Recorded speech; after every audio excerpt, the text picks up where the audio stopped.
Hello and welcome to Trenta, 30-something conversations with 30-somethings for 30-somethings and the 30-something else.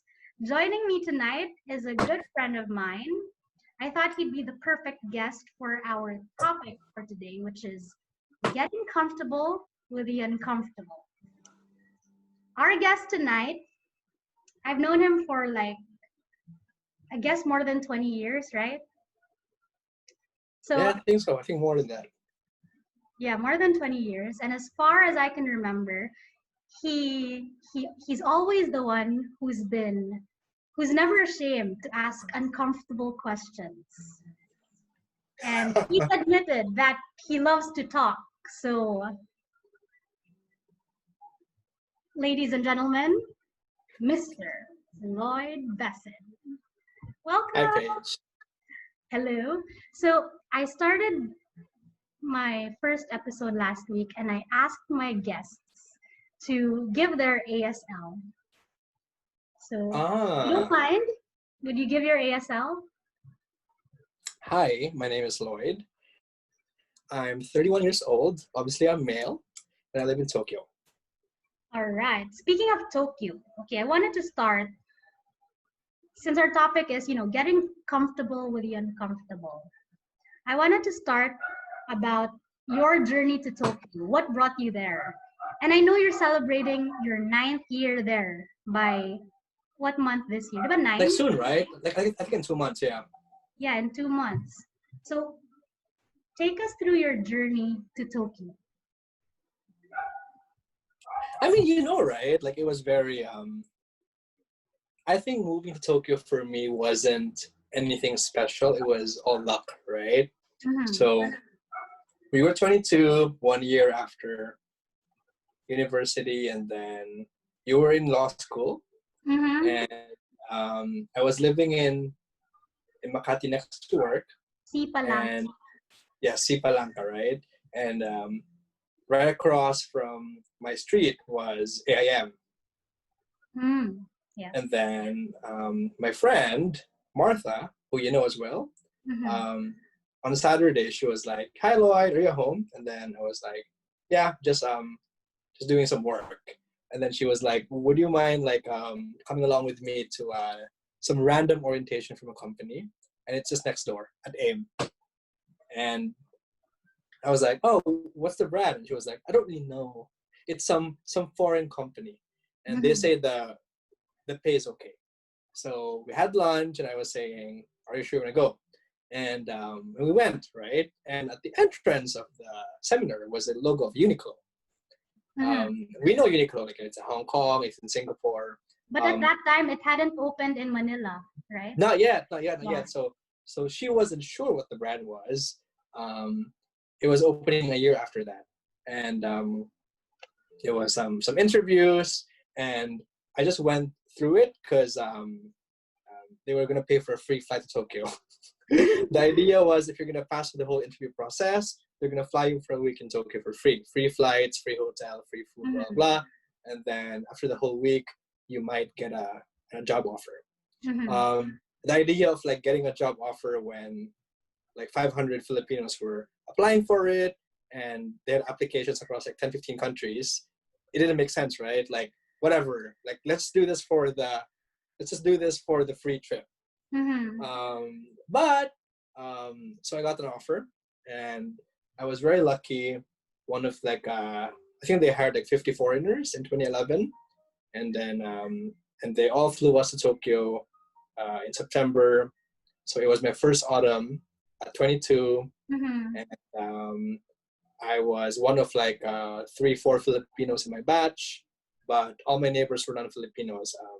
I was my good friends were from Hong Kong, and then I had some Russian batchmates, some people from the US. So it was fun. But if you look at it, it wasn't because I worked hard for an interview.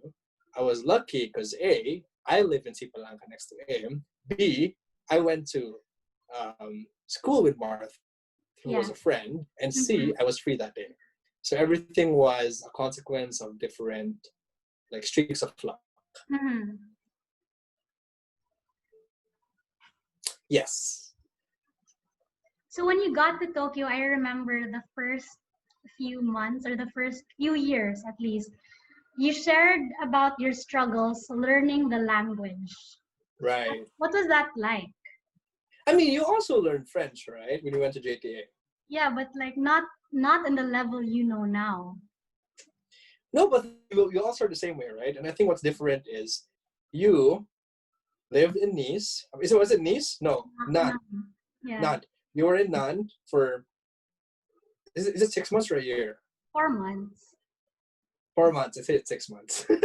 You were in Nantes for 4 months, and then but you went there on your own. You know, you wanted to be in France or in Europe, and learning French was fun because I think there was an interest on your side, right? For me, I had zero interest in Yeah. Japanese. I had zero interest in the country even before like getting a job offer there. So the whole Lloyd going to Tokyo at 22 was about working for a big brand, a brand that wasn't in the Philippines. Yeah, the idea of like, because you know, right? Like, I wasn't like a model like student. Like I wasn't Dean's Lister. I also wasn't cum laude. Yeah. I had a good job after uni, working for an ad agency. It was fun, but then I wasn't. I'm not sure with you because you went to law school. It's a different career path, but I wasn't one of those who wanted to get the L'Oreal, P&G jobs, the MTs, blah, blah, blah. And maybe, like, looking in retrospect, maybe it wasn't about a lack of interest, but maybe because I was insecure that I was an ME, I was a management honors back in university, and we're Cebuano, it's not our turf, so maybe I'm not meant for, like, this kind of career.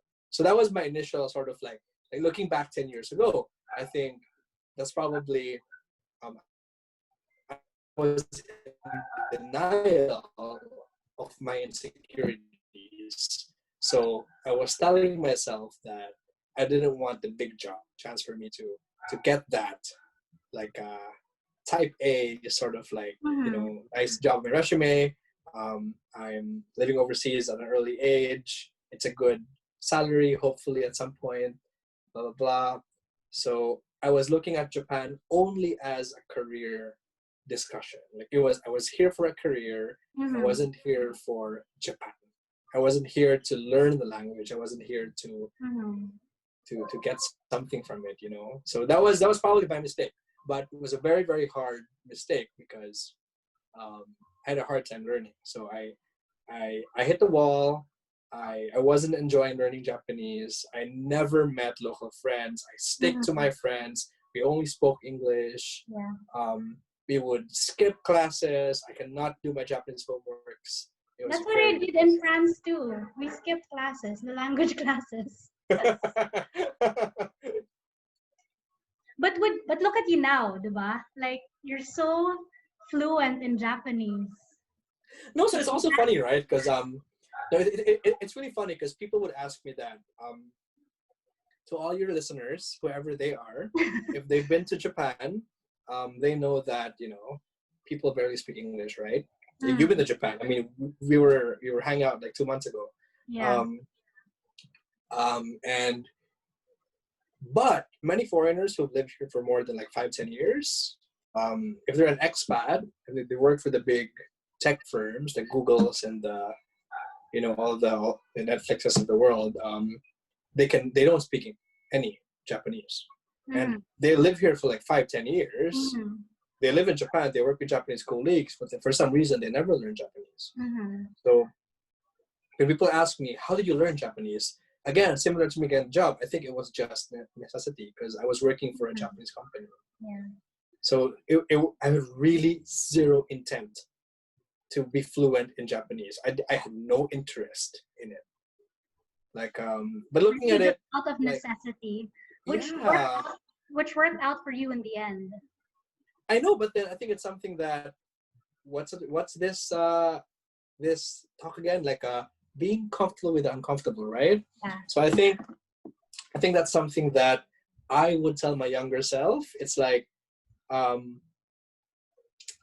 when you're in a state of uncomfort, it's more of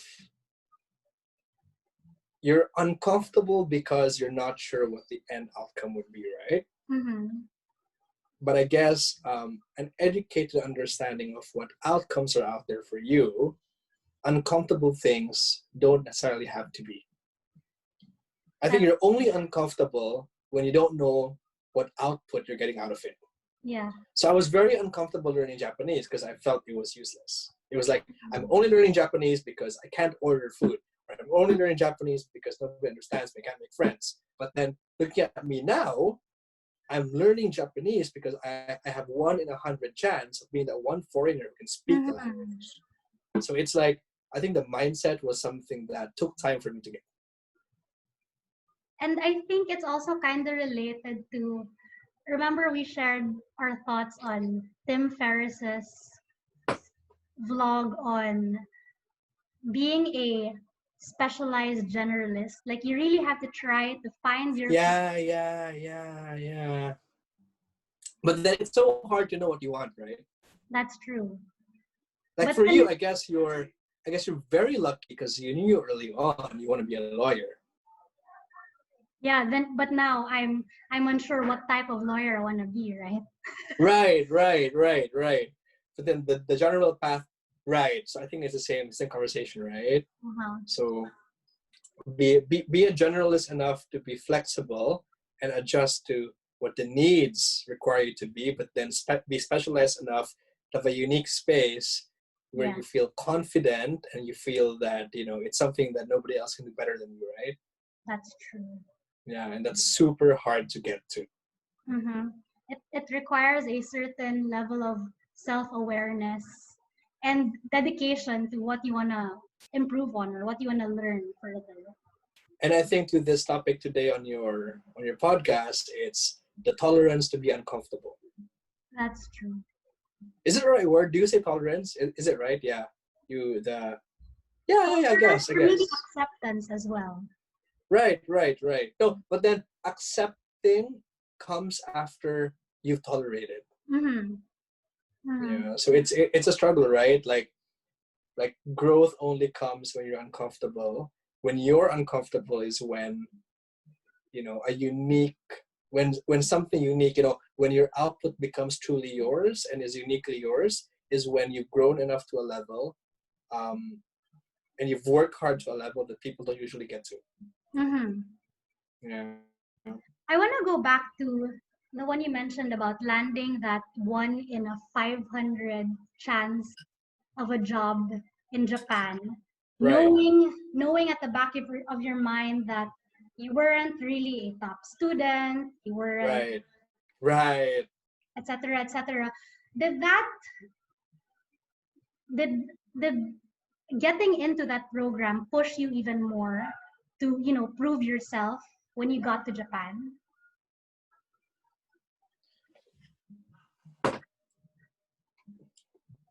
To be honest, now that I've never asked myself this, right? Like proving myself. No. I think the first 4 years were survival. It was for survival. So I don't think you have mental energy. Like it's very, very hard to explain to somebody else like what I've been through. Mm-hmm. And this is probably why I have a very big sense of like I have a very strong bond with my colleagues, the ones who went through it with me, because it was an experience that was very emotionally would you say harassed? Like it emotionally harasses you. Like it's an emotionally scarring experience. Mm-hmm. And sorry, you were asking about did you want to push yourself, right? Like because I wasn't. No, but the problem was when we were all here in Japan. Yeah, sure, fine. The interview, right? So when we were every interview, I was with 20, 30 people. Singapore, so they were all from the top schools, right? Like HKUST from Hong Kong, NUS from Singapore, and then like, fine, we're from Ateneo, it's a good school, but then in the general scheme of things, Ateneo is not in the top 300, right? Yeah. And they're all like Asian, they're all Asian schools in the top 100. Mm-hmm. So I had that complex in the first few months, but then when you get here, when we all got here, there was no time to think about that. Because can you imagine, like you, right? Like imagine you have a doctorate in law, and you are now specialized in a particular kind of law. You've worked a few years, but then tomorrow somebody tells you you have to work in the ER for COVID patients. Yeah. Right? I think that it was that bad actually. We really had no time to think about our laurels. It was like you were really thrown into Yeah, it's like arenas. all you have to do every day was work your ass off in a fucking store where nobody speaks English, and they're like asking you for the most menial, shitty things, but you can't do anything because you can't speak Japanese. Yeah. Like, it was very degrading, very like you would lose a lot of self-confidence just going through that. But I feel because you lose everything, you reach a point where you have nothing left anyway. Yeah, nothing left to lose. And nothing nowhere left to go lose. but like up. I know, like whatever effort you do is a step up. No matter how low you've been, it's a step up, right? So I guess to your question, which sorry, it was a very long segue. There was, I think, again on theme with your podcast show today. When you're in an uncomfortable state, I don't think most people would have any mental energy to think about menial things like your insecurities and your successes. Or I think it's really a survival mode. It's quite, I think it's quite basic. It's like, it wasn't like food or shelter or security, but it was more like, if I lose this job, what's next for me? Sort of. You're going back to the I know, like a failure. You're going back a failure, right? So it was like yeah. So I guess there was no mental energy to think about that at all. I remember also we talked about you being faced with the issue of ageism in your industry. How did you cope You mean with now? it?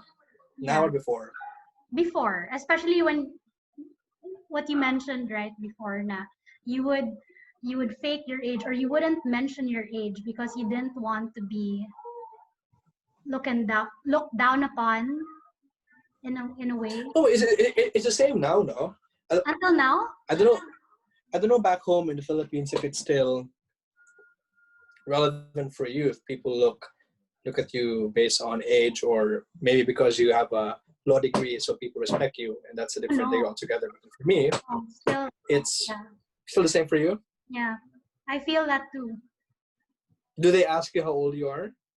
No, but they see that I look young, and I'm a lady, so you know there's still that bias. So do you dress older? Not necessarily. I try to like put more makeup to look a bit older. Right, to cover, right, and like put your head in a bun maybe. No. Go that far. But yeah, how did you deal with ageism? So I think it was only the last 2-3 years where I have gotten to terms with, like, I'm very comfortable now and I'm very confident now of my skill level, that my age doesn't mean anything and doesn't define my skills and who I am in the workplace. But before like 2-3 years, like, you know, since like until 2-3 years ago, when I was still in Uniqlo, and I worked there for more than 7 years, because of that, I was very scared to leave Uniqlo. I was unhappy in Uniqlo, but I was very scared to leave because I did not feel that there's any other job that will hire me for a good position with a good pay for someone my age. And I was 27, 28 back then. And that's mainly true. But so what's different in Japan versus, I guess, overseas is, I'm not really sure if it's always done overseas, but here, when you change jobs before you get an offer, do you know that the firms would ask for your payslip? Your last payslip? Yes. What? So that they can match? Yes. Oh. So it's a very what's the correct term, Paige? It's not repressed. It's a very it's It's transparent. no, it's actually repressive. Because to begin with, let's say if you're a woman and you have the good skill sets, but you're younger, and because you're a woman and people actually look down on you because Japan is quite a male culture. I think women who are probably quite skilled, they probably had the good, like they had the right diploma, the right experiences, but they're young, they're women, they probably earn a lot lesser than their counterparts, right? So the fact that you have to show your payslip, it means that you can move jobs, you can be a new person, but then your payslip identifies who you are at that moment, right? So it's transparent yet restricting. Like your last payslip kind of controls where your next Exactly. Yeah. So it's like, to your point, it's transparent. And the good thing with transparency is people do not like earn an absurd amount of money in a sort of an unfair way, which I'm sure in the Philippines it exists, because people can like bullshit their way through big jobs, right? But then on the other side of the coin, it's like people who've been repressed, young people who have skill sets, driven people who just were unlucky and did not have the right breaks, would be stuck in this sort of like vicious cycle where you'll never have a big pay to match your skill sets because you're young, because you're female, because you're non-Japanese. It's that was a big issue. And I feel that I've sort of escaped that because I lied about my pay. The last firm that hired me did not ask for the slip. But I didn't lie about my pay. I just made sure I was paid enough, but I made sure that I did my right research, that I'll be paid fairly for the position, not because I'm young. So they were very respectful. They never asked my age. They never asked my pay slip. So it was basically based on, a real conversation of my skill sets and answering their questions. So that rarely happens in Japan. In Japan, isn't it considered discrimination to, ask for your age, But it's how the culture works. Like literally this week, I think 2 days ago, a recruiter called me up. Oh my God. I hope my firm does not listen to this conversation. Don't mention the firm. Don't mention the firm, but you've already mentioned my name, so they know me. Anyway, so no, like a headhunter called me up, just like randomly. I think they have a directory of numbers.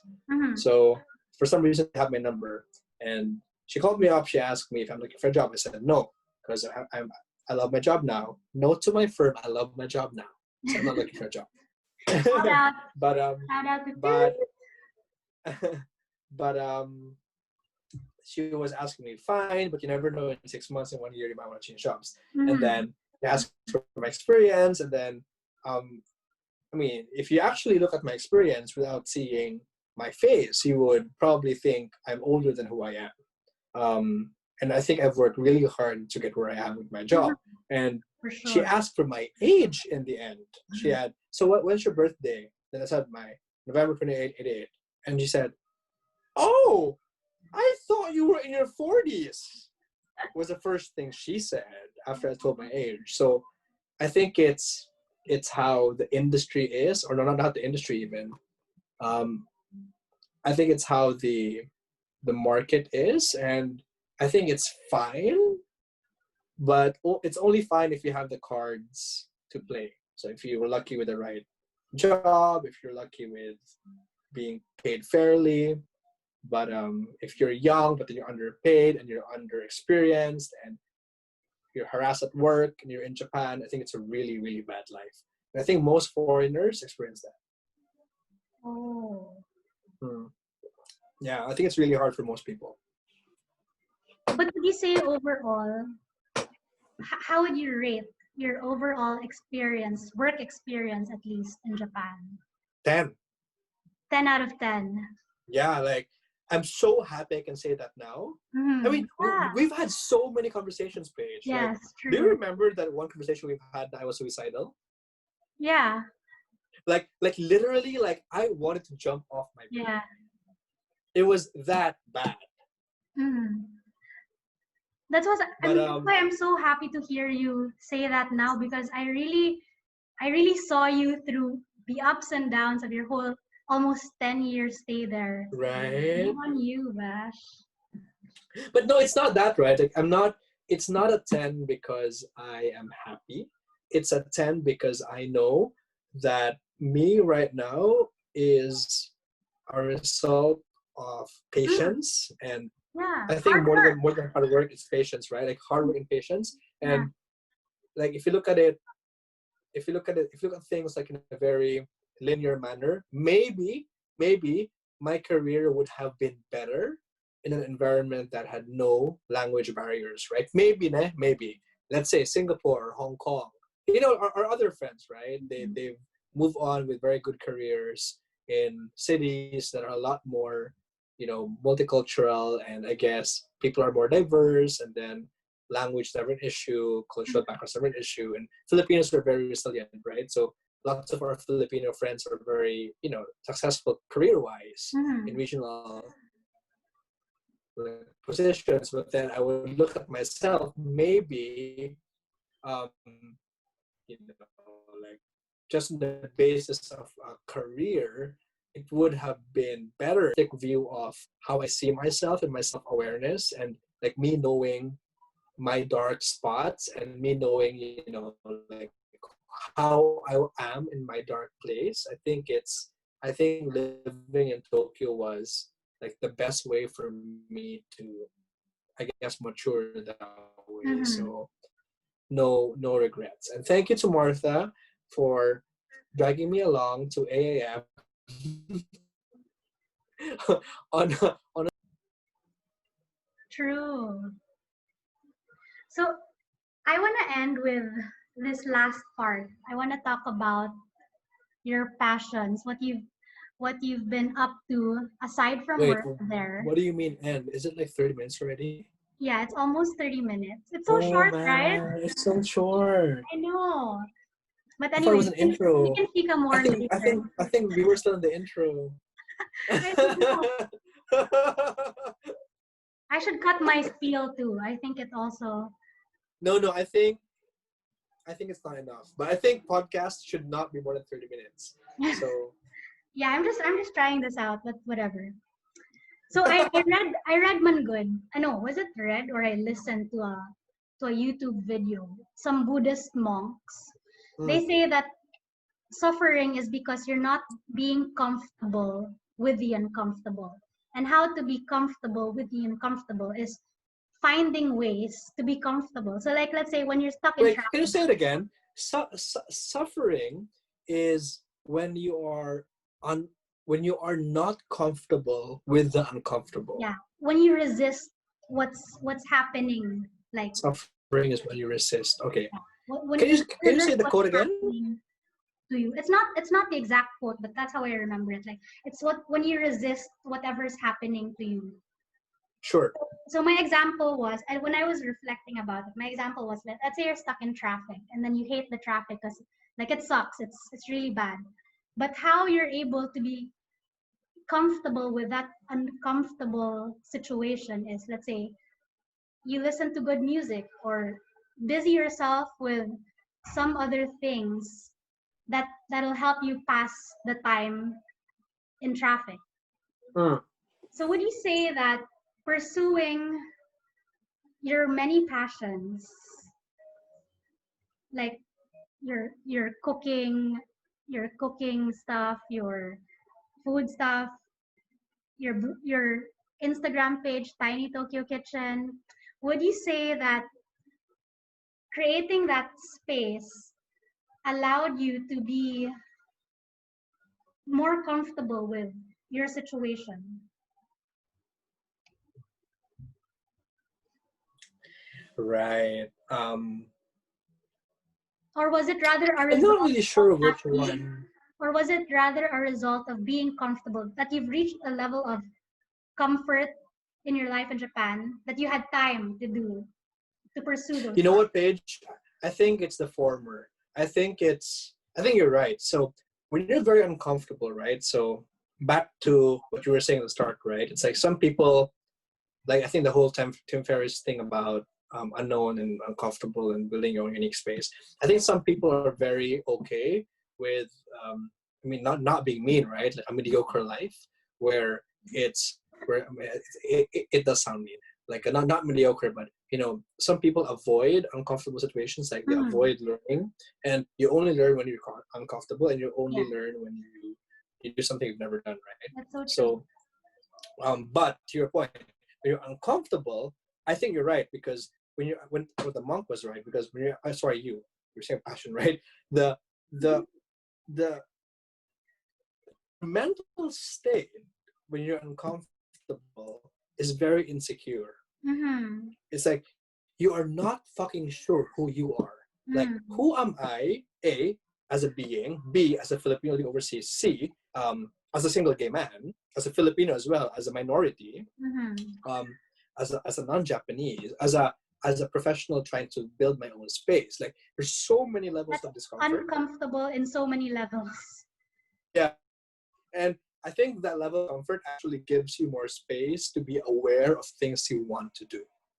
It's like, because there's so many things that you can't do and you can't control. Like, you can't control your career completely, because your career is based on people promoting you, or people, I guess, like resounding with your, the same values, that they promote you and that they want you to be part of them, blah, blah. So it's not about you, right? So you can't control that space. But then what you can control is your hobbies and the things you spend your time with. So when you're actually uncomfortable and you're very insecure, tuned to thinking, what are the things that I can do and I love that I can control? Yeah. And I think that led me to so many discoveries about food, about I learned to love wine, like on my first 3 years in Japan, because you just pay money, you learn wine. So it's like I learned to live well by traveling a lot. I spent so much money in my 20s, like traveling and eating out and just wasting shit loads of money on consuming different shit. But then artisanal stuff. Like I would have told my younger self to save more, fine. But then B, if I wasn't spending that much, I wouldn't have led to a level of awareness that I have right now. So I do not know if that answered your question, but I think it did. Yeah, exactly. Like it was really about being able to create those little spaces in your daily life. Right. To feel more comfortable with how you were living your life at that point. So maybe, like to your point, to this, I mean, I know it's going to end, but I think it's interesting that what if, Paige, the people who are the most self-aware, aka the people who have the most personal hobbies, the ones who have very strong passions in life, are people who have been living uncomfortably. Yeah, I would agree. Right? It's like, it's maybe people who know what they really want became who they are because they've been through so many uncomfortable situations where they did not fucking know what they want in life. Uncomfortable situations, and willing to go through those uncomfortable conversations. Right. I mean, yeah, there's a similar sort of like discussion on growth, right? It's like it's the more traditional discussion, people talk about like growth mindset, you have to be uncomfortable, you have to grow, but then people rarely talk about the personal side now. Yeah. You discover yourself, you're more self-aware, you're more driven with your passions, you're more, I guess, like really enjoying life. That side maybe as well is linked, like the growth and comfort, blah blah. I mean, maybe they're all linked together somehow. That is so true.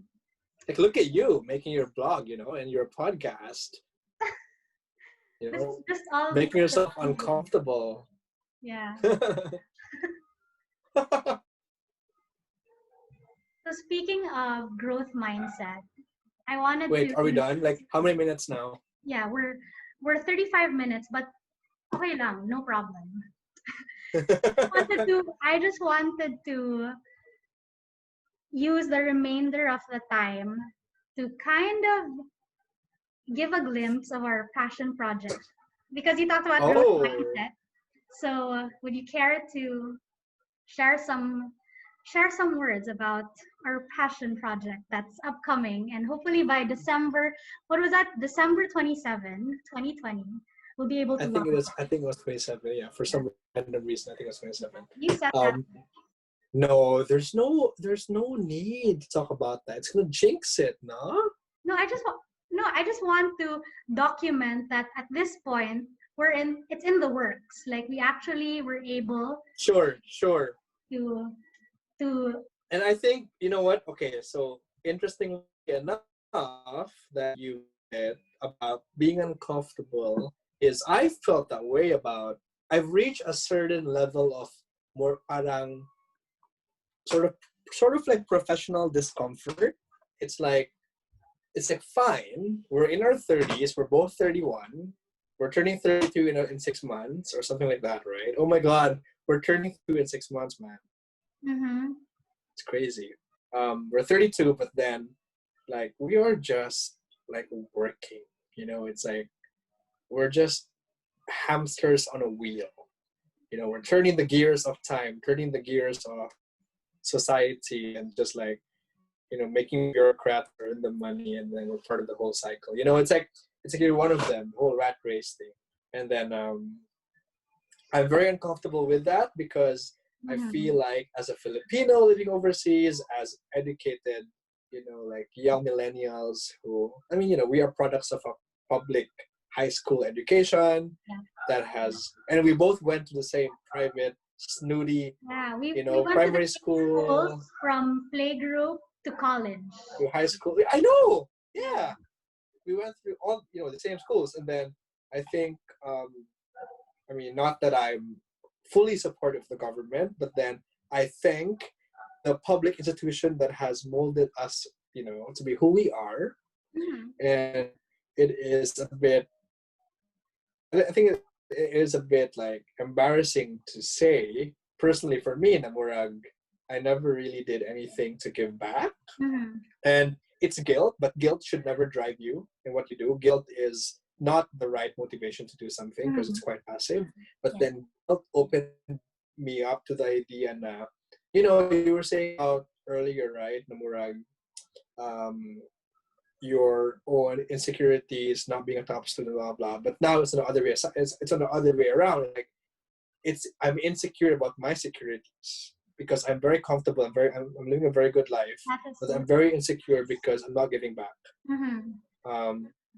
And it's not guilt anymore. I think it's more of like a liability or like a responsibility to do something. And it's not like a leadership thing, but it's more of just like, I'm not an activist, if you noticed. I'm not sure if you are. You probably are a bit, but then I'm not very vocal about you. Right? I'm not very vocal about my own, personal beliefs about government and how we should all run things. But then I think as private, like citizens, we all have a role to play, and that's where our passion project comes in. I think it's the right time. We have the resources. I mean, also financially, we can do things if we want to. So I think we are in the right place to actually give back. And it's not monetary, you can just give donation whenever you want. I mean, fine. I mean, great for people who donate their money and time, of course. It's great. But then in the same, like trend of being, what's the term page? Not destabilizer.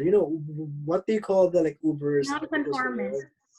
No, what are they, like the Googles and the Ubers and the Facebooks? Disruptors. Yeah, like like disruptors. Like it's good to use your time and disrupt something. If you really want to give back, give back full force. So that is a glimpse of our project in 6 months, which we hope will be launched. Fingers crossed. And on what December 27th. Really, sorry. On December 27th. Yeah, on December 27th. So watch out for it. I love what you said because it's really in line with one of the quotes that a law professor who's also a Jesuit shared with us in law school before. which really stuck with me through the years. No, it's about Bagabag. This being disturbed. I don't know if it's a Wait, Jesuit. Bagabag is Tagalog? Yeah, it's Tagalog. I don't know if it's a Jesuit value, but those words really stuck to me. Bagabag na when you're in a position of, say, influence or power, or at the very least security, don't settle for that feeling. Always have that room to be disturbed. Always have that room for bagabag, because that's where you will find out that you can do more, or you can pay it forward, give more to those who have either served you, or to those who haven't served you but you're called to serve. It sounds cheesy, but like, yeah, is sorry. Bagabag like is Bagabag, what is it, a verb, an adjective, what is it like? What is it like? It's a noun in Russia? that means I don't know lang, or I'm not a Tagalog expert, but like Bagabag, I associate it with being disturbed. Is it like empathy? No, it's not necessarily empathy, but conscience. Maybe conscience. On that side, no. So it's on the value then, like values and conscience and like principles, something on that line. Yeah.